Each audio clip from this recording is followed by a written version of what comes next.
नमस्कार दोस्तों, मैं मूलचंद प्रजापति एक बार फिर से आपका हमारे इस YouTube प्लेटफॉर्म मिशन उत्कर्ष पे एक बार सभी दोस्तों का हार्दिक स्वागत, हार्दिक अभिनंदन करता हूं। जैसा कि आपको पता है, इस सेशन में अपन बात करते हैं हिंदी विषय को लेकर। और हिंदी विषय जो कि आपको पता है सबसे महत्वपूर्ण विषयों में से एक विषय है, और वर्तमान में तो यूं कहूं बहुत ही ज्यादा महत्वपूर्ण विषय हिंदी विषय है। क्योंकि आपको पता है कि इस समय राजस्थान एसआई का जो एग्जाम है वो आपके एकदम सिर पे खड़ा है। 4 सितंबर को राजस्थान एसआई का एग्जाम होने को है, और इसमें हिंदी जो विषय है बहुत ही महत्वपूर्ण विषय है। क्योंकि हिंदी अगर आपकी मजबूत है तो आप केवल हिंदी के बदौलत, केवल हिंदी के दम पर राजस्थान एसआई के एग्जाम को क्या कर सकते हो, क्रैक कर सकते हो। तो अपन बात कर रहे हैं इस हिंदी विषय की, और इस हिंदी विषय में अपन लास्ट टाइम जहां तक बात कर ली थी वहां अपन बात कर रहे थे भाई वर्णों का जो वर्गीकरण किया था, जिसमें अपन ने देखा था एक स्वर और दूसरा व्यंजन। अब अपन ने यहां तक बात कर ली थी कि भाई स्वर क्या होते हैं, व्यंजन क्या होते हैं, स्वरों की क्या संख्या होती है, स्वरों की कितनी मात्राएं होती है, व्यंजनों की संख्या क्या होती है। फिर अपन ने ये भी बात की कि मेहमान वर्ण कितने होते हैं, जिनमें मेहमान वर्णों में अपन ने मेहमान स्वर भी देखे, मेहमान व्यंजन भी देखे। और उसके बाद लास्ट टाइम अपन ने जिस चीज की चर्चा की वो अपन ने बात की स्वरों का वर्गीकरण। और स्वरों के वर्गीकरण में अपन ने 5 वर्गीकरण पढ़े थे, जिनमें नंबर 1 उच्चारण अवधि के आधार पर स्वर, नंबर 2 औष्ठा आकृति के आधार पर स्वर, और नंबर 3 जिह्वा की क्रियाशीलता के आधार पर अपन ने देखे स्वर कितने प्रकार के होते हैं। फिर अपन ने नंबर 4 पर जो देखे उसमें अपन ने देखा मुखाकृति के आधार पर स्वर क्या होते हैं, और नंबर 5 अपन ने देखा नासिका के आधार पर स्वर कितने प्रकार के होते हैं। यहाँ अपन ने स्वरों के प्रकारों की चर्चा की। अब अपन आज अलग अलग एक स्वर की अपन चर्चा करेंगे, जिसमें जो पहला जो स्वर है वो है उच्चारण अवधि के आधार पर स्वर। और उच्चारण अवधि के आधार पर स्वर मैंने कल आपको बताया था कि 3 कैटेगरी में डिवाइड कर रखा है, जिसमें अपने को 2 ही पढ़ना है, एक लघु स्वर और दूसरा है दीर्घ स्वर। इन सभी चीजों की अपन चर्चा करें उससे पहले एक छोटा सा जो मोटिवेशन कोड जो आपके लिए हमेशा लेकर प्रस्तुत होते हैं, उस मोटिवेशन कोड की अपन क्या कर लेते हैं, चर्चा कर लेते हैं। मोटिवेशन कोड की चर्चा करूं तो उसमें आपको पता है भाई अपन मोटिवेशन कोड की चर्चा क्यों करते हैं। महत्वपूर्ण बात यही है भाई, चर्चा क्यों करते हैं, क्योंकि अपने को पता है कि भाई मोटिवेशन कोड है जो है वो अपने को इतनी भयंकर ऊर्जा देता है कि जिससे कि अपना जो हौसला है वो क्या है भाई, तरोताजा बना रहे। इसमें अपन बात करें भाई आज के जो मोटिवेशन कोड है जो मैंने आपको बताया था, उसमें अपन चर्चा कर लेते हैं एक बार। एक मिनट, थोड़ी सी कोई टेक्निकल इश्यू है तो लगातार बने रहिए, नो टेंशन रहे, बिंदास रहे। हाँ भाई ठीक है, अपन मोटिवेशनल कोड की चर्चा करें कि यूं ही नहीं मिलती राही को मंजिल, यूं ही नहीं मिलती राही को मंजिल, एक जुनून सा दिल में जगाना होता है। पूछा चिड़िया से कि कैसे बना आशियाना, तो बोली, क्या बोली कि पूछा चिड़िया से कि कैसे बना आशियाना, तो बोली भरनी पड़ती है उड़ान बार बार, कि भरनी पड़ती है उड़ान बार बार, तिनका तिनका उठाना होता है, तिनका तिनका उठाना होता है। यानी इससे आपका जो मतलब है, आपके एजुकेशन से अगर मैं जोड़ूं तो आपको मतलब ये हुआ कि आपको बार बार उड़ान भरनी है। उड़ान उस समय तक भरनी है जब तक कि आप सफल नहीं हो जाए। आपको अंतिम रूप से जब तक कि आप लास्ट समय तक प्रयास कर सको वहां तक आपको प्रयास करना है। बार बार आपको क्या करना है, प्रयास करना है। और जितनी बार आप प्रयास करोगे, तिनके का मतलब हुआ कि हर बार आप कुछ न कुछ नई चीज जोड़ोगे, और नई चीज जोड़ोगे तो निश्चित रूप से जिस प्रकार चिड़िया का एक दिन घोंसला बनकर तैयार हो जाता है, उसी प्रकार आपको भी एक दिन निश्चित रूप से क्या मिल जाएगी भाई, सफलता मिलेगी। तो इसी के साथ अब आज की क्लास का अपन आगाज करते हैं। तो थोड़ी सी एक टेक्निकल इश्यू है, तो आप कोई दिक्कत वाली बात नहीं, लाइटिंग की थोड़ी सी प्रॉब्लम लग रही है मुझे ऐसा, हाँ तो कोई दिक्कत वाली बात नहीं है। अपन अब बात करते हैं आज का जो अपना है विषय है हिंदी। हिंदी विषय में उच्चारण अवधि के आधार पर स्वरों को अपन ने कल 2 कैटेगरी में डिवाइड किया था भाई। एक जो पहली कैटेगरी थी जिसमें अपन ने देखा था लघु स्वर, और दूसरा था अपना दीर्घ स्वर। हाँ क्या, लघु स्वर, और दूसरी जो कैटेगरी अपन ने बात की थी उसकी अपन ने बात की दीर्घ स्वर। हाँ भाई, किसकी बात की, दीर्घ स्वर। और तीसरा एक स्वर और होता है जिसको अपन कहते हैं प्लुत स्वर। लेकिन प्लुत स्वर का अपन हिंदी विषय में ज्यादा प्रयोग नहीं होता, हिंदी विषय में नहीं होकर प्लुत स्वर है वो संस्कृत भाषा का ज्यादा महत्वपूर्ण क्या है भाई, स्वरों में काउंट किया जाता है। यहाँ अपन केवल 2 ही चीजों की बात करेंगे, लघु स्वर और दीर्घ स्वर की। तो लघु स्वर क्या होते हैं, कोई वे स्वर जिनके उच्चारण में क्या लगता हो, कम समय लगता हो, जिनके उच्चारण में क्या लगता हो, कम समय लगता हो, या फिर यूं कहूं भाई एक मात्रा का समय लगता हो, एक मात्रा में जिनका उच्चारण किया जाता है वे क्या कहलाता है भाई, लघु स्वर। यानी कि वे स्वर जिनके उच्चारण में क्या लगता हो, समय क्या लगता हो, कम लगता हो, अर्थात वह स्वर जिनके उच्चारण में एक मात्रा का समय लगता हो क्या कहलाते हैं, लघु स्वर कहलाते हैं। वहीं अगर बात करूं दीर्घ स्वर की, तो वह स्वर जिनके उच्चारण में लघु स्वरों की तुलना में क्या समय लगता हो, दुगुना समय लगता हो।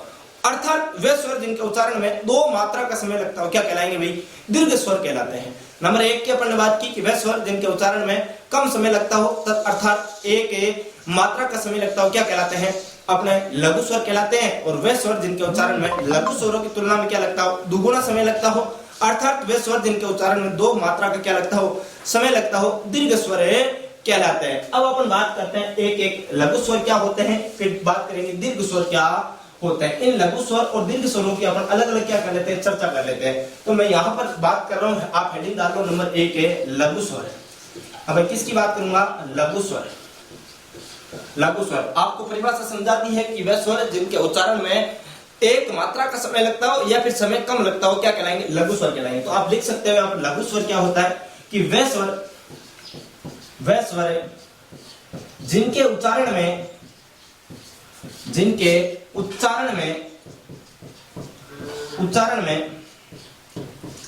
कम समय लगता हो, कम समय लगता हो, अर्थात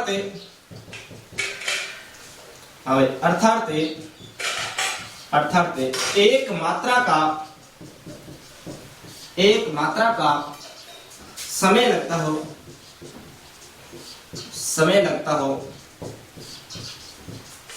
हो, लघु स्वर कहलाते हैं,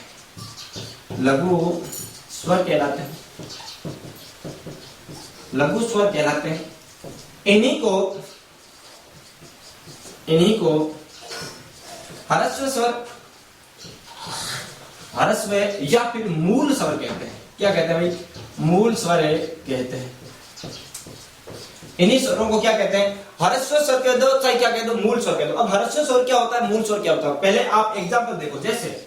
जैसे मैं कहूं भाई आपके सामने भाई ये लघु स्वर होते कौन कौन से, तो लघु स्वर कौन कौन से होते हैं, जैसे आपको पता है लघु स्वर में ए, फिर अपन ने बात की ई, फिर अपन बात करूं उ, या फिर मैं बात करूं किसकी, री की बात करूं। हाँ भाई किसकी बात करूं, री की। ये चार क्या होते हैं, अपने लघु स्वर होते हैं। अब इनको मूल स्वर क्यों कहा जाता है, मूल स्वर इसलिए कहा जाता है। हर्ष स्वर क्यों कहा जाता है, हर्ष स्वर यानी कि एक मात्रा का इसमें क्या लगता है, समय लगता है, इसलिए हर्ष स्वर और मूल स्वर। अब जैसे आप पढ़ते होंगे ना मूल पुरुष, आदि पुरुष, ये चीज आप मूल पुरुष पढ़ते होंगे, यानी कि मूल पुरुष जैसे अपन मूल पुरुष पृथ्वी पर जितने भी मानव, इनका मूल पुरुष कौन है, मनु है, यानी कि सभी क्या है, मनु की संतान है, तो मूल पुरुष कौन है, मनु हुआ। उसी प्रकार जैसे भाई बाकी जितने भी स्वर है इन्हीं स्वरों से मिलकर बने होते हैं। जैसे ए प्लस ए करूं तो क्या हो जाएगा, आ हो जाएगा, क्या होगा, आ। इसी प्रकार ई प्लस ई करूंगा तो क्या हो जाएगा, दीर्घ ई होगा नहीं होगा, होगा ना। उ प्लस उ, दीर्घ उ होगा नहीं होगा। ए या आ प्लस ए क्या होगा, ई या ई होगा तो क्या होगा, ए होगा, ए होगा। फिर ए या आ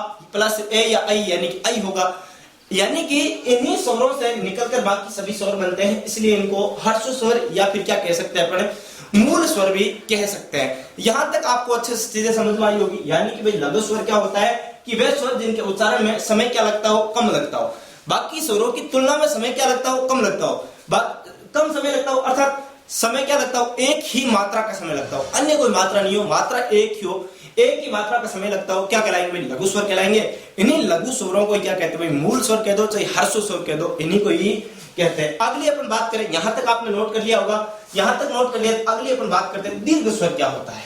हम बात करें कि दीर्घ स्वर क्या होता है, लघु स्वरों की आपको अच्छी चीजें समझ में आ गई, तो बात करते हैं भाई दीर्घ स्वर। नंबर 2 जो चीज है, उच्चारण अवधि के आधार पर बात कर रहा हूं, स्वरों का जो वर्गीकरण है उनमें दीर्घ स्वर। अब दीर्घ स्वर क्या होगा, जस्ट इसी लघु स्वर की बात की, इसी के जस्ट विपरीत है भाई दीर्घ स्वर। इस दीर्घ स्वर की मैंने चर्चा करूं, यानी लघु स्वर में अपन ने बात की कि जिसमें एक मात्रा का समय लगता हो या फिर उच्चारण में समय क्या लग रहा हो, कम लग रहा हो। अब कम समय लग रहा था, लेकिन दीर्घ स्वर की जब बात करूंगा कि वे स्वर जिनके उच्चारण में क्या लगता हो, लघु स्वरों की तुलना में समय क्या लगता हो, दुगुना समय लगता हो। यानी ए प्लस ए करके अपन क्या बनाया, आ बनाया। तो आपको निश्चित रूप से पता है भाई ए और ए दोनों मिले हैं तभी क्या बना, आ। तो समय क्या लग रहा है, दुगुना समय लग रहा है। यानी कि वे स्वर जिनके उच्चारण में लघु स्वरों की तुलना में दुगुना समय लगता हो, अर्थात वे स्वर जिनका उच्चारण में दो मात्रा का क्या लगता हो, समय लगता हो, क्या कहलाएंगे, दीर्घ स्वर कहलाएंगे। तो आप लिख सकते हो वे स्वर जिनके उच्चारण में जिनके उच्चारण में लघु स्वरों की तुलना में दुगुना समय लगता हो। हाँ, किसकी तुलना में? लघु स्वरों की तुलना में, लघु स्वरों की तुलना में दो गुना समय लगता हो। कितना? दो गुना, यानी कि दुगुना समय लगता हो, दुगुना समय लगता हो अर्थात समय लगता हो अर्थात दो मात्रा का। हमें अर्थात क्या, अपन ने जैसे एक मात्रा की बात की थी लघु स्वर में, अर्थात यहाँ पर वे स्वर जिनका उच्चारण में क्या लगता हो, अर्थात दो मात्रा का समय लगता हो। अर्थात वे स्वर जिनके उच्चारण में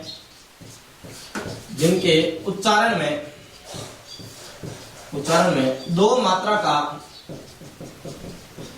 मात्रा का समय लगता हो, वो क्या कहलाएंगे भाई? दो मात्रा का समय लगता है दीर्घ स्वर कहलाएंगे। दो मात्रा का समय लगता हो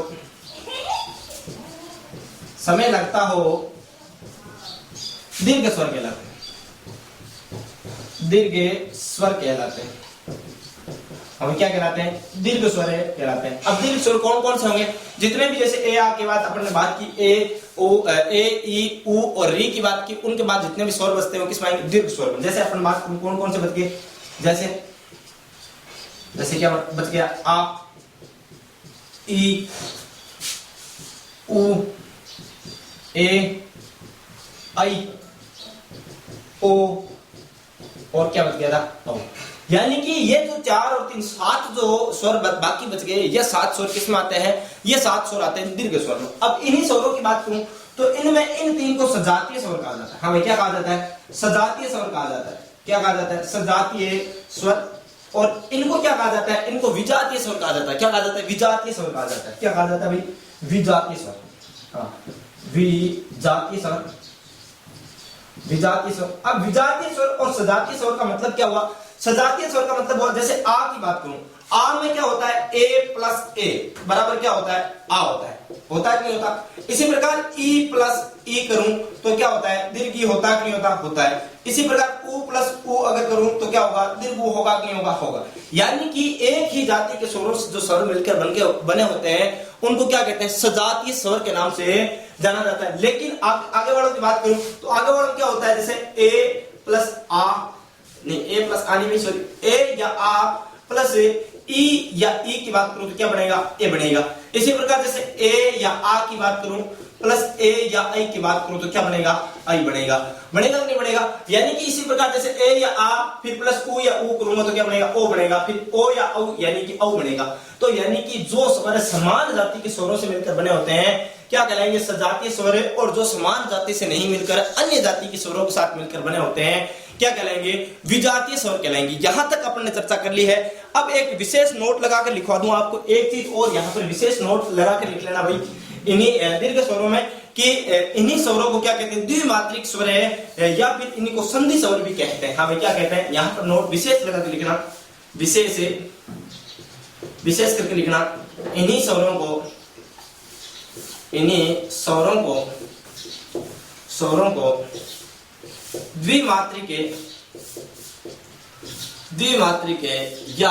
द्विमात्रिक या फिर क्या कहूं? संधि स्वर। द्विमात्रिक या संधि स्वर भी कहा जाता है। संधि स्वर भी कहा जाता है। यहां तक एक बार नोट करो, फिर अपन आगे की ओर क्या करते हैं भाई? और चर्चा करते हैं। अगला जो औष्ठ आकृति के आधार पर जो अपने स्वर है उनके अपन चर्चा करते हैं। यहां तक एक बार नोट करो, स्क्रीनशॉट ले लो। यहां तक स्क्रीनशॉट ले लिया, यहां तक नोट कर लिया, आगे बात करते हैं।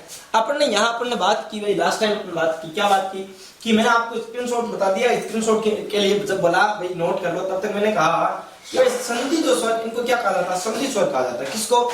तो ये जो दीर्घ स्वर है इनको संधि स्वर। अब क्यों कहा जाता है संधि स्वर? मैंने अभी आपको बताया था भाई, आ किससे बना होता है? आ किससे मिलकर बना होता है? तो ए धन ए, यानी कि ए धन ए मिलकर क्या बना? आ बना। इसी प्रकार ई किससे बना होता है? हमें दीर्घ ई किससे बना होता है? तो लघु ई प्लस लघु ई बराबर क्या होता है? दीर्घ ई होता है। ऐसे होता है ना, ई धन ई बराबर क्या होता है? ई होता है। तो मैंने आपको बताया भाई संधि यानी कि जहां दो शब्दों के बीच क्या हो? मेल हो, वो क्या कहलाएगी? संधि कहलाएगी। सीधी सी बात है। तो यहाँ पर a प्लस ए दोनों आपस में मिलकर संधि नहीं हो रही क्या, तो संधि हो रही, इसीलिए इनको क्या कहा आपने, संधि स्वर का। अब जो अपना जो तीसरा स्वर बच जाता है इसी में उच्चारण अवधि के आधार पर, वो होता है अपना कौन सा, प्लुत स्वर। हाँ भाई, कौन सा, प्लुत स्वर, जिसका अपन हिंदी में बिल्कुल प्रयोग नहीं करते, लेकिन फिर भी मैं आपको थोड़ा सा समझा देता हूँ। हमें लिखना कुछ नहीं है प्लुत स्वर में, लेकिन फिर भी आप क्या है, आपकी जानकारी के लिए क्या होना चाहिए, थोड़ा जानकारी के लिए जरूरी है, इसलिए आप थोड़ा समझ लो। यानी प्लुत स्वर, जैसे अपने दीर्घ में बात की एक मात्रा के समय, उसी प्रकार अपने दीर्घ में अपने बात की दो मात्रा के समय, इसी प्रकार प्लुत की बात करूं जिसमें बोलने में क्या, उच्चारण में क्या लगे, 3 गुना समय लगे, वो क्या कहलाएगा, प्लुत स्वर। या फिर जिसमें 3 मात्रा का समय लगे, क्या कहलाएगा, प्लुत स्वर। अब कैसे, जैसे आप एक वर्ड लिखते हो ओम, हम क्या लिखते हो, ओम लिखते हो ना, हाँ, ओम जब वर्ड लिखते हो, इसको आप बोलते हो, उच्चारण करते हो तो कैसे लगे, ओम, ऐसे उच्चारण करते हो ना, ओम, यानी कि समय कितना लगता, 3 गुना। अब कुछ लोग इसको क्या बता देते, ऊ बता देते, लेकिन ऊ नहीं है, ये 3 है। अभी क्या है, गणित की संख्या 3 है। जैसे अपन ऐसे नहीं लिखते क्या, बार बार, हाँ बार बार लिखते हैं ना, बार बार ऐसे लिखते हैं, बार बार को फिर अपन क्या कर देते हैं, भाई शॉर्ट में लिखना हो तो क्या लिखेंगे, बार बार, ऐसे लिखते हैं ना, बार बार, यानी 2 लिख देते हैं आगे। उसी प्रकार ओम के अंदर 3 मात्रा का समय लगता है, इसलिए इसमें क्या लिखा हुआ है, 3 लिखा हुआ है। यानी कि जहां पर 3 मात्रा का समय लगता हो, या फिर जहां पर 3 गुना उच्चारण में समय लगता हो, वो क्या कहलाएगा, प्लुत स्वर कहलाता है। तो अच्छे समझ में आ गया, और हिंदी में इसका ज्यादा कोई रोल है नहीं, लेकिन फिर भी आपके समझाने के लिए आपको बता दिया गया है। अब अपन बात करेंगे भाई, यहाँ पर उच्चारण अवधि के आधार पर अपन ने बात कर ली, तो अब अगली जो आकृति की अपन बात करेंगे, यानी ओष्ठ आकृति के आधार पर, यानी होठों की आकृति के आधार पर स्वरों का जो वर्गीकरण है उसके बारे में पढ़ेंगे। हाँ भाई, किसके आधार पर, ओष्ठ आकृति के आधार पर, ओष्ठ आकृति के आधार पर, ओष्ठ आकृति के आधार पर, ओष्ठ आकृति के आधार पर। हाँ भाई, यहाँ आप लिख लेना ओष्ठ आकृति के आधार पर, ओष्ठ आकृति के आधार पर। ओष्ठ आकृति के आधार पर स्वर कितने प्रकार के हैं, तो मैंने आपको कल बताया था, ओष्ठ आकृति यानी होठों की आकृति के आधार पर अगर मैं बात करूं तो स्वरों को 2 कैटेगरी में डिवाइड कर रखा है। कितनी कैटेगरी में, 2, जिसमें नंबर 1 मैंने आपको बताया वर्ताकार, वर्ताकार, और नंबर 2 मैंने आपको बताया अवर्ताकार। अवर्ताकार यानी कि एक वह स्वर जिनको होठों की आकृति जिसमें आप उच्चारण करते समय क्या हो जाए, वर्त के समान गोल हो जाए, क्या कहलाएंगे, वर्ताकार स्वर कहलाएंगे। लेकिन जिन स्वरों में उच्चारण में होठों की आकृति जो है वो क्या भाई वर्त के समान गोल नहीं हो, यानी कि फैली रहती है, क्या कहलाएंगे, अवर्ताकार स्वर कहलाएंगे। जैसे अब वर्ताकार स्वर कौन से है, अवर्ताकार स्वर कौन से है, जैसे मैं आपके सामने आकर बोलूं भाई ए, क्या वर्त के समान आकृति हो रही है क्या, आ हो रही है क्या, नहीं हो रही। यानी कि जिन शब्दों में, जिन स्वरों में उच्चारण में होठों की आकृति फैली रहे, वो क्या कहलाएंगे, अवर्ताकार, और जिनमें होठों की आकृति क्या हो, बिल्कुल वर्त के समान गोल हो, क्या कहलाएंगे, वर्ताकार स्वर कहलाएंगे। जैसे मैं बोलूं उ ओ औ, उ ओ औ, इसमें क्या हो रही है, होठों की आकृति बिल्कुल एकदम वर्त के समान गोल हो रही है, यानी कि क्या कहलाएंगे, वर्ताकार स्वर कहलाएंगे। लेकिन जैसे मैं बोलूं ए आ ई री ए आई, हो रही है क्या गोल, नहीं हो रही, यानी कि फैली हुई आकृति रह रही है, इसलिए क्या कहलाएंगे, अवर्ताकार स्वर कहलाएंगे। तो आप एक को नोट कर लीजिए अच्छे से, वर्ताकार स्वर क्या होते हैं और अवर्ताकार स्वर कौन से होते हैं, इनके बारे में अपन क्या कर लेते हैं, चर्चा कर लेते हैं। तो आप नंबर 1 हेडिंग डाल लीजिए, वर्ताकार स्वर। हम क्या डालेंगे, वर्ताकार स्वर, वर्ताकार स्वर। वर्ताकार स्वर की जब अपन चर्चा करते हैं तो आपको परिभाषा सबसे पहले जो लिखनी है वो लिखनी है वर्ताकार स्वर की, यानी कि वे स्वर जिनके उच्चारण में, हाँ वे स्वर जिनके उच्चारण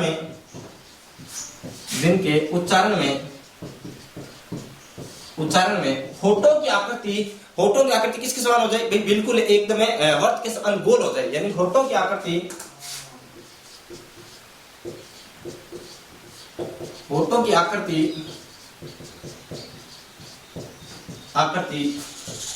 वृत्त के समान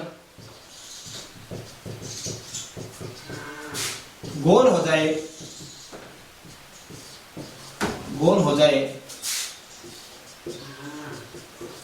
वर्ताकार स्वर कहलाते हैं, वर्ताकार स्वर कहलाते हैं, क्या कहलाता है, वर्ताकार स्वर कहलाते हैं। यानी कि जिनमें उच्चारण करते समय होठों की जो आकृति बिल्कुल क्या हो जाएगी, गोल हो जाए, क्या कहलाएंगे, वर्ताकार स्वर कहलाएंगे, और जिनमें नहीं होगी वो क्या कहलाएंगे, अवर्ताकार कहलाएंगे।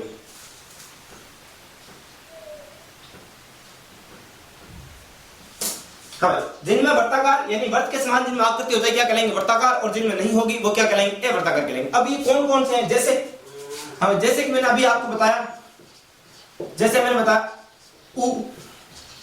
उ ओ औ। अब आप इनका उच्चारण करके देखिए, आप खुद एक बार उच्चारण कीजिए साथ साथ में, उ ओ औ। यानी कि आपकी होठों की जो आकृति है वो कैसी हो रही है, बिल्कुल एकदम गोल वर्त के समान हो रही है, वर्ताकार आकृति में आपकी होठों की आकृति हो रही है, इसलिए ये स्वर क्या कहलाते हैं, वर्ताकार स्वर कहलाते हैं। अब अगली अपन चर्चा करें भाई, जो ए वर्ताकार स्वर है वो कौन कौन से है। ए वर्ताकार स्वरों की जब अपन चर्चा करें तो यहीं पर आप ए वर्ताकार स्वरों क्या कर लेते हैं, एक बार चर्चा कर लेते हैं।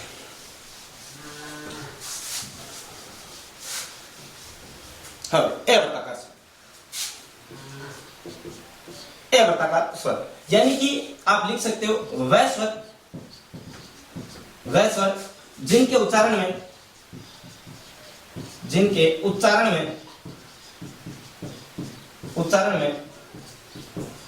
होठों की आकृति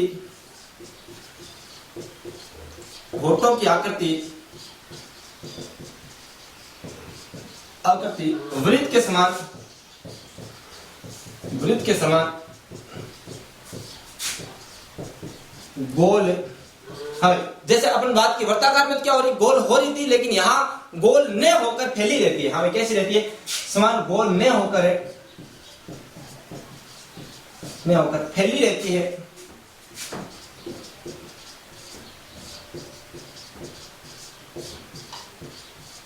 ए वर्ताकार स्वर कहलाते हैं।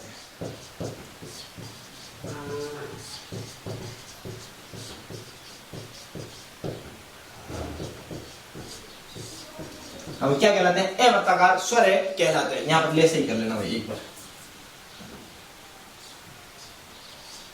अब क्या कहलाते हैं, ए वर्ताकार स्वर कहलाते हैं। आपको अच्छी समझ में आ गया होगा। जैसे अपन ने कुछ चीजों की चर्चा की अभी वर्ताकार स्वर में, जैसे उ ओ औ, इन चीजों की अपन चर्चा करी। अब इनको छोड़कर जितने भी स्वर है वो किस में आएंगे, ए वर्ताकार स्वर में। जैसे मैं आपके सामने लिख दूं, जैसे ए आ ई री ए आई, हाँ ये स्वर।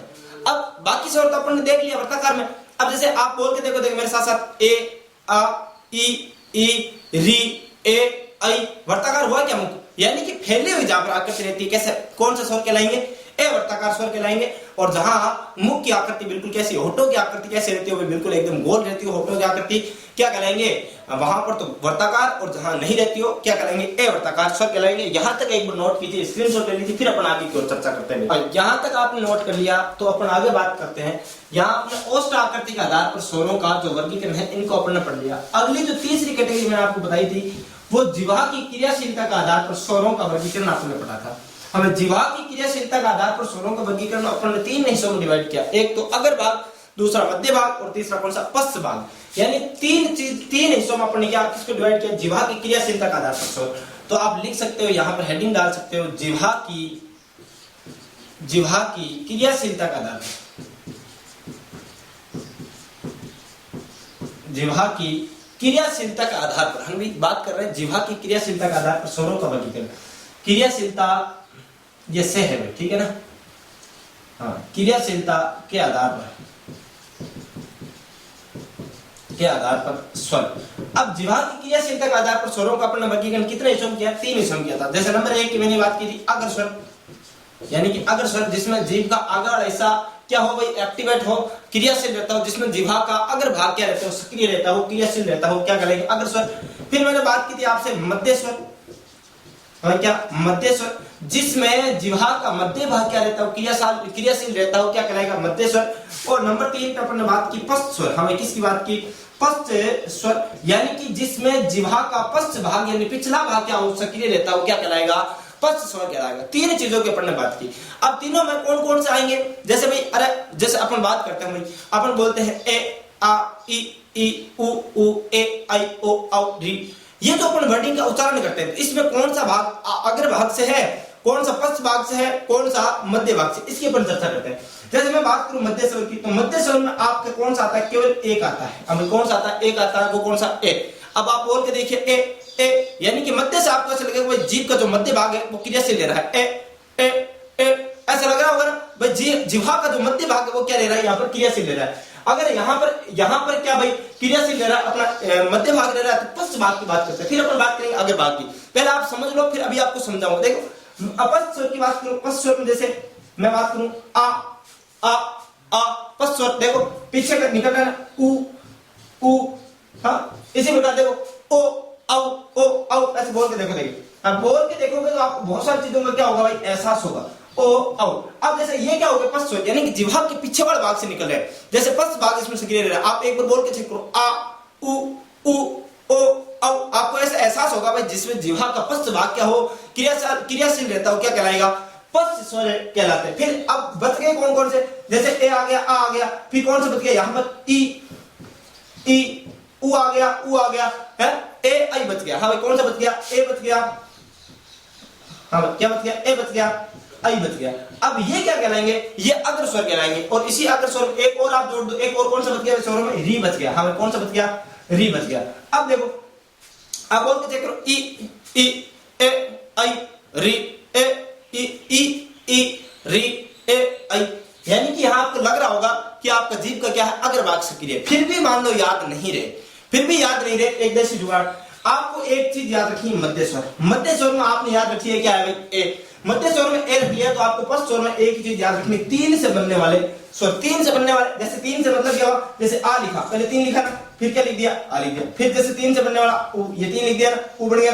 फिर इसी में जैसे तीन से बनने वाला तीन लिखा, फिर क्या बना दिया, ओ बना दिया। फिर तीन लिखा, फिर क्या बना दिया, ओ बना दिया। फिर तीन लिखा, फिर क्या बना दिया, ओ बना दिया।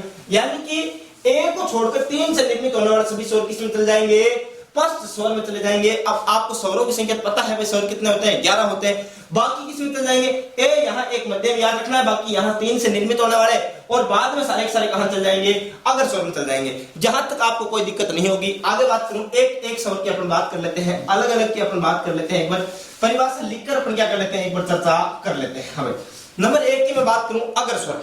हमें नंबर आप हेडिंग डाल लेना, अगर स्वर, अग्रे स्वर, यानी कि वे स्वर जिनके उच्चारण में क्या रहता हो, जिह्वा का, वे स्वर जिनके उच्चारण में जिह्वा का अगला भाग क्या रहता हो, क्रियाशील रहता हो, क्या कहलाएंगे, अग्र स्वर कहलाएंगे। आप लिख सकते हो वे स्वर जिनके उच्चारण में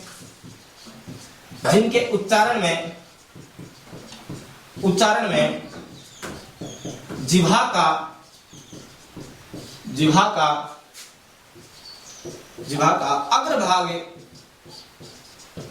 अग्रभाग क्रियाशील रहता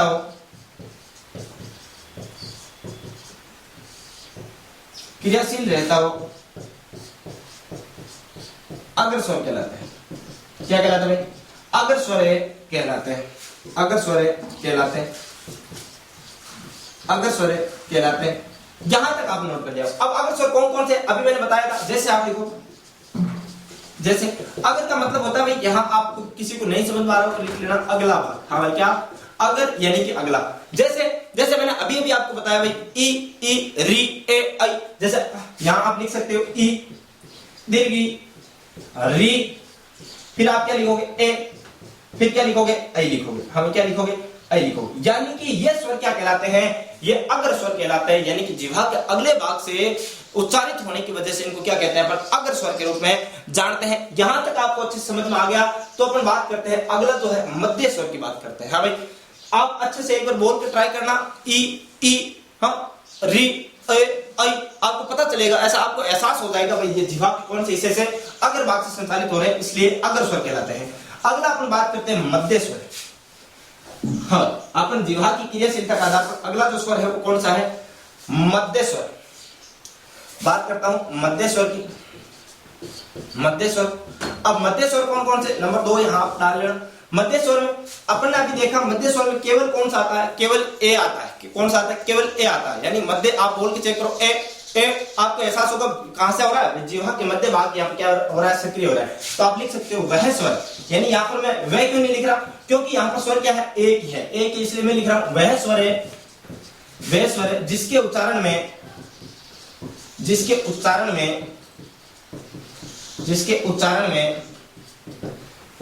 जिह्वा का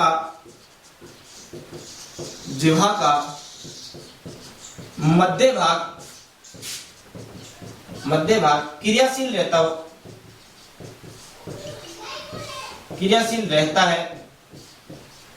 क्रियाशील रहता है। क्या कहलाता है भाई, मध्य स्वर कहलाता है। क्या कहलाता है, मध्य स्वर कहलाता है। मध्य स्वर कहलाता है, मध्य स्वर कहलाता है। मध्य स्वर में जैसे अपन बात करूं, जैसे कौन सा स्वर, जैसे ए, यानी कि मेरा कहने का मतलब यह है जो जीभ का बीच वाला हिस्सा है, जीभ के मध्य वाला जो हिस्सा है, जिस स्वर के उच्चारण में जीभ के बीच वाला हिस्सा, मध्य वाला जो हिस्सा अगर सक्रिय रहे वो कौन सा कहलाएगा, मध्य स्वर कहलाएगा, जिसमें कौन सा केवल एक स्वर आता है, कौन सा, ए। तो आपको यहाँ पता चल गया होगा, यहाँ तक नोट कर लीजिए, एक बार स्क्रीनशॉट ले लीजिए। हाँ, नोट कर लिया। आगे बात करते हैं अपना पश्च स्वर। हाँ, मैं किसकी बात करता हूँ, पश्च स्वर की। और इस पश्च स्वर की बात करने के बाद अपना जो जिह्वा की क्रियाशीलता का आधार पर जो स्वर है उनका वर्गीकरण क्या हो जाएगा, खत्म हो जाएगा। जैसे नंबर 3 पर अपन बात करते हैं किसकी, पश्च स्वर की। मैं किसकी बात करूं, पश्च स्वर। अब पश्च स्वर में क्या क्या आता है, पश्च स्वर की बात करूं, भाई पश्च स्वर में क्या क्या आता है कि वे स्वर जिनके उच्चारण में जिह्वा का क्या रहता है, वो पिछला भाग क्या रहता है, क्रियाशील रहता है, क्या कहलाएगा, पश्च स्वर कहलाएगा। तो आप लिख सकते हो वे स्वर जिनके उच्चारण में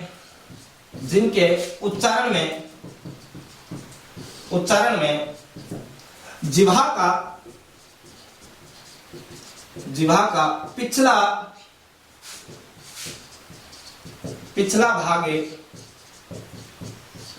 पिछला भाग क्या रहता हो, तो क्रियाशील रहता हो, क्या रहता हो, क्रियाशील रहता हो, क्या कहलाएगा भाई, क्रियाशील रहता हो, या फिर रहता है, पश्च स्वर कहलाता है। हमें क्या कहलाता है, पश्च स्वर कहलाते हैं, पश्च स्वर कहलाते हैं।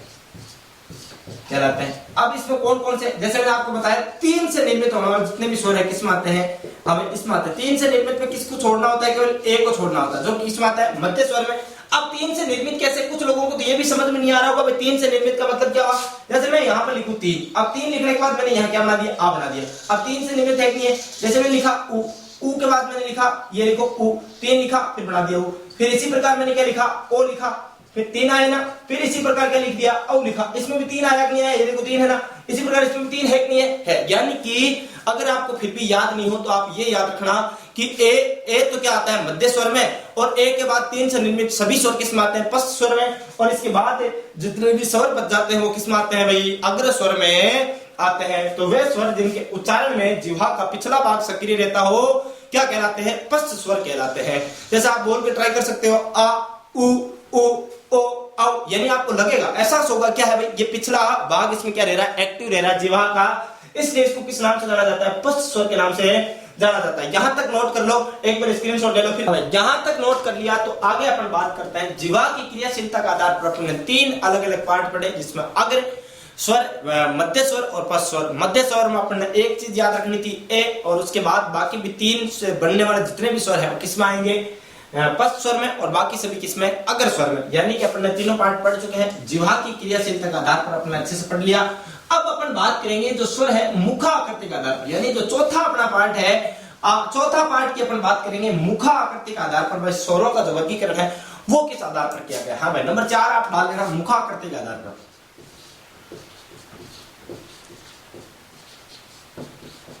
मुखाकृति के आधार पर स्वर। मुखाकृति के आधार पर स्वरों के वर्गीकरण की मैं बात करूं तो मुखाकृति के आधार पर स्वरों के वर्गीकरण की मैंने अपन पहले भी चर्चा की है। भाई कितने होते हैं, 4 भेद होते हैं। कितने भेद होते हैं, भेद होते हैं मुखाकृति के आधार पर 4, जिसमें नंबर 1 की मैंने बात की, कौन सा होता है, समर्थ होता है। हाँ भाई, समर्थ, समर्थ स्वर। और नंबर 2 की मैंने बात की अर्ध समर्थ। हाँ भाई, कौन सा, अर्ध समर्थ, अर्ध समर्थ। और फिर मैंने बात की थी कौन सा, अर्ध समर्थ स्वर के बाद मैंने बात की नंबर 3 जो होता है वो कौन सा होता है अपना, विवर्त स्वर होता है, विवर्त। और विवर्त के बाद क्या होता है, नंबर 4 पर अर्ध विवर्त स्वर होता है। हमें कौन सा होता है, अर्ध विवर्त स्वर होता है, अर्ध विवर्त स्वर होता है। यहां तक अपन ने पहले भी चर्चा कर ली थी, लेकिन इन्हीं चीजों को अपन को समझना बहुत डिटेल से है। जब समझना है तो निश्चित रूप से इनको अपन डिटेल से भी क्या करेंगे, अध्ययन करेंगे। जब डिटेल से अध्ययन करना ही है तो नंबर 1 अपन ने बात की समवर्त स्वर। अब देखो, समवर्त, फिर अर्ध समवर्त, फिर क्या है विवर्त, और फिर क्या अर्ध विवर्त। अब इस विवर्त का मतलब क्या होता है, विवर्त का मतलब होता है खुला हुआ। हमें विवर्त का मतलब क्या होता है, विवर्त का मतलब होता है खुला। हमें क्या होता है, इस विवर्त का शाब्दिक अर्थ क्या होता है, खुला हुआ। यानी कि जिन स्वरों के उच्चारण में मुख खुला हुआ रहता है, पूरा खुला हुआ रहता है, क्या कहलाएगा, विवर्त स्वर कहलाएगा। अब विवर्त स्वर जब खुला हुआ है तो अर्ध विवर्त की बात करूं, यानी जहां पर मुख विवर्त की तुलना में क्या हो, कम खुला हुआ हो, क्या कहलाएगा, अर्धविवर्त कहलाएगा। लेकिन अगर बात करूं समर्थ, समर्थ का मतलब क्या होता है, बंद सा। हाँ भाई क्या होता है, इसका मतलब होता है समर्थ का शाब्दिक अर्थ होता है बंद सा, यानी कि जिन स्वरों को उच्चारण में मुख क्या रहता हो, बंद सा ही रहता हो, क्या कहलाएगा, समर्थ कहलाएगा। यानी कि जैसे मैं उच्चारण करूं इ उ उ री, यानी कि जिसमें मुख है वो वर्त के समान क्या रहता हो, बंद सा रहता हो। जैसे भाई यहाँ पर वर्त के समान बंद सा, यानी कि इस प्रकार क्या हो, यानी मुख थोड़ा सा खुला हो, बिल्कुल ही नाम मात्र का खुला हो, यानी केवल क्या रहता हो, बंद सा ही मुख रहता हो, केवल ध्वनि बाहर आ जाए इतना ही खुला रहता हो, क्या कहलाएगा, समर्थ। अब समर्थ के बाद क्या है, अर्धसमर्थ, यानी कि यहाँ पर अर्धसमर्थ, यानी समर्थ की तुलना में थोड़ा सा क्या खुलता हो, ज्यादा खुलता हो। समर्थ की तुलना में थोड़ा सा मुख जहां ज्यादा खुलता हो, क्या कहलाएगा, अर्धसमर्थ कहलाएगा। समर्थ यानी बंद सा, अर्धसमर्थ यानी कि थोड़ा सा, समर्थ की तुलना में थोड़ा ज्यादा खुला। और विवर्त का मतलब क्या होता है, खुला हुआ। और तो अर्धविवर्त का मतलब क्या होगा, अर्धविवर्त का मतलब होता है जहां विवर्त की तुलना में क्या हो, आधा खुला हुआ हो। अब आपसे बहुत सारे टाइप, अलग अलग टाइप के यहाँ से क्वेश्चन पुटअप होते हैं, उससे पहले अपन चर्चा करें भाई ये जो विवर्त स्वर है, अर्धविवर्त स्वर है, अर्ध समर्थ स्वर होता है या फिर समर्थ जो स्वर है, इनमें आते कौन कौन से। जैसे मैं यहाँ बात करूं, विवर्त की बात करूं, विवर्त की अपन शुरुआत करते हैं तो यहाँ पर एक स्वर आता है आ। अब आ आ आ आ आ आ, आप बोल के चेक करो आ, यानी कि मुख आपको पूरा खुला हुआ सा नजर आएगा। आ आ खुला हुआ लग रहा है ना, बिल्कुल एकदम पूरा खुला हुआ जहां मुख लगता हो, क्या कहलाएगा, विवर्त स्वर। अब आ का आधा क्या होता है, ए, क्या होता है ए, यानी कि विवर्त की तुलना में जहां आधा मुख खुला हो, क्या कहलाएगा, अर्धविवर्त। अर्धविवर्त में क्या हो गया, आ का आधा क्या होगा, ए आ गया। अब यहां से अपन क्या चलते हैं, आगे चलते हैं, अब ऊपर चलते हैं। यानी जब अपन नीचे से ऊपर जा रहे हैं, नीचे से ऊपर छत पे जा ही रहे हैं, तो क्या करेंगे भाई, ऊपर से पूरा काम निपटा कर ही आएंगे। जब ए या आ यहाँ आ चुके हैं तो यहाँ क्या आएंगे, तो यहाँ निश्चित रूप से आपको पता है ए या आ के बाद क्या आता है, ई आता है, ई के बाद क्या आता है, दीर्घ आता है, दीर्घ के बाद क्या आता है, उ आता है, फिर क्या आता है, दीर्घ उ आता है, फिर क्या आता है भाई, री आता है। यानी कि ई उ री, ई उ री, यानी कि मुख आपका एकदम बिल्कुल वर्त के समान बंद सा नजर आएगा। और जहां पर इनसे तुलना में थोड़ा सा ज्यादा खुला दिखाई दे, यानी समर्थ की तुलना में थोड़ा सा ज्यादा, जैसे री उ के बाद आगे यहां बात करूं ए ए ए ए ए, यानी थोड़ा सा खुला दिख रहा है, वर्त के समान थोड़ा सा क्या दिख रहा है, खुला दिख रहा है। ए के बाद यहां पर अपन बात कर लेंगे आई, यानी यहां तो अपन ने बात की विवर्त में पूरा खुला किस में दिख रहा है, केवल आ में ही दिख रहा है, बाकी यहां ए आ गया, यहां आई, हम ए आई ए आई ए आई, थोड़ा सा ज्यादा खुला है, यानी ए बोला एक, तो ए बोला आई ए आई, यानी अर्ध समर्थ की तुलना में थोड़ा सा जहां ज्यादा खुले मुख है वो क्या कहलाएंगे, अर्धविवर्त कहलाएंगे। ये फिर ए के बाद यहां क्या बोला, ओ ओ, फिर अपन बोलेंगे औ औ, यानी कि थोड़ा ज्यादा दिख रहा है ना खुला। यानी कि अब आपके एकदम अच्छे से चीजें समझ में आ गई हो। कैसे भाई, आपसे सीधा सीधा पूछ ले कि मुखाकृति के आधार पर सर्वाधिक मुख कौन से स्वरों में खुला रहता है, तो आपका उत्तर क्या होगा, विवर्त। फिर आपसे पूछ ले मुखाकृति के आधार पर सबसे कम मुख कौन से स्वरों में खुलता है, तो आपका उत्तर होगा समर्थ स्वर। फिर आपसे पूछ ले कि समर्थ स्वर की तुलना में थोड़ा ज्यादा लेकिन अर्धविवर्त स्वरों की तुलना में थोड़ा कम है मुख कौन से स्वरों के उच्चारण में खुलता है, तो आपका उत्तर क्या होगा, अर्धसमर्थ। लेकिन आपका जैसे यही क्वेश्चन ऐसे पूछ ले कि विवर्त स्वरों की तुलना में तो थोड़ा कम लेकिन अर्धसमर्थ स्वरों की तुलना में क्या थोड़ा ज्यादा मुख खुला रहता है, कौन से स्वरों में खुला रहता है, तो आपका उत्तर क्या होगा, अर्धविवर्त स्वरों में। यानी कि क्वेश्चन किसी भी प्रकार से घुमाकर पूछा जा सकता है। अच्छे से समझ में आ गया होगा। सबसे कम आप लिख सकते हो यहाँ, भाई कल अपन डिटेल से चर्चा करेंगे इनके बारे में। सबसे कम मुख तो यहाँ खुलता है और सर्वाधिक मुख यहाँ खुलता है। हाँ भाई कहाँ खुलता है, सर्वाधिक। अब सर्वाधिक की बात करूं, यहाँ इससे थोड़ा कम, हाँ भाई क्या हो गया, थोड़ा कम। अब थोड़ा कम यानी कि इसमें इससे थोड़ा कम, हाँ भाई इससे थोड़ा क्या हो गया, थोड़ा ज्यादा। हाँ भाई यहाँ क्या हो गया, थोड़ा ज्यादा। हाँ एक तो हो गया सबसे कम, फिर इससे थोड़ा ज्यादा, फिर इसमें सर्वाधिक, फिर इससे थोड़ा कम। यानी अब मैं बात करूं, यानी सर्वाधिक तो यहाँ हो गया, फिर इस सर्वाधिक से थोड़ा सा कम यहाँ हो गया।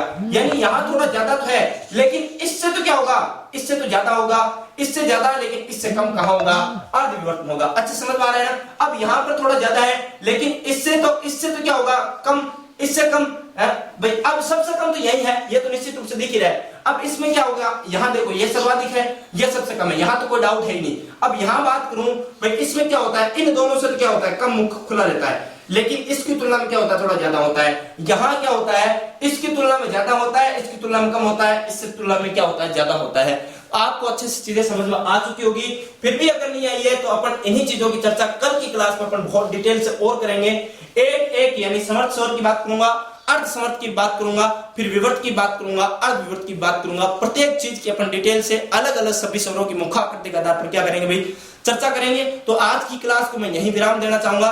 तो आप सभी को पता ही है, बाकी मैं बीच में अपने चैनल का कोई ऐड करता नहीं हूँ, प्रचार करता नहीं हूँ। जब तक पढ़ाई चलती है तो पढ़ाई से रिलेटेड ही बात करता हूँ, बाकी अन्य चीजों का कोई मतलब नहीं होता।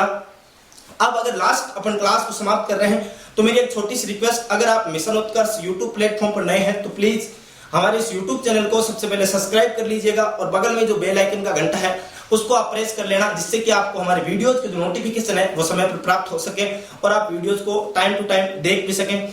अगली चीज, अगर आपको हमारे ये सेशन पसंद आ रहा है तो प्लीज लाइक करना कदापि ना भूलें, लाइक कीजिएगा, शेयर भी कीजिएगा।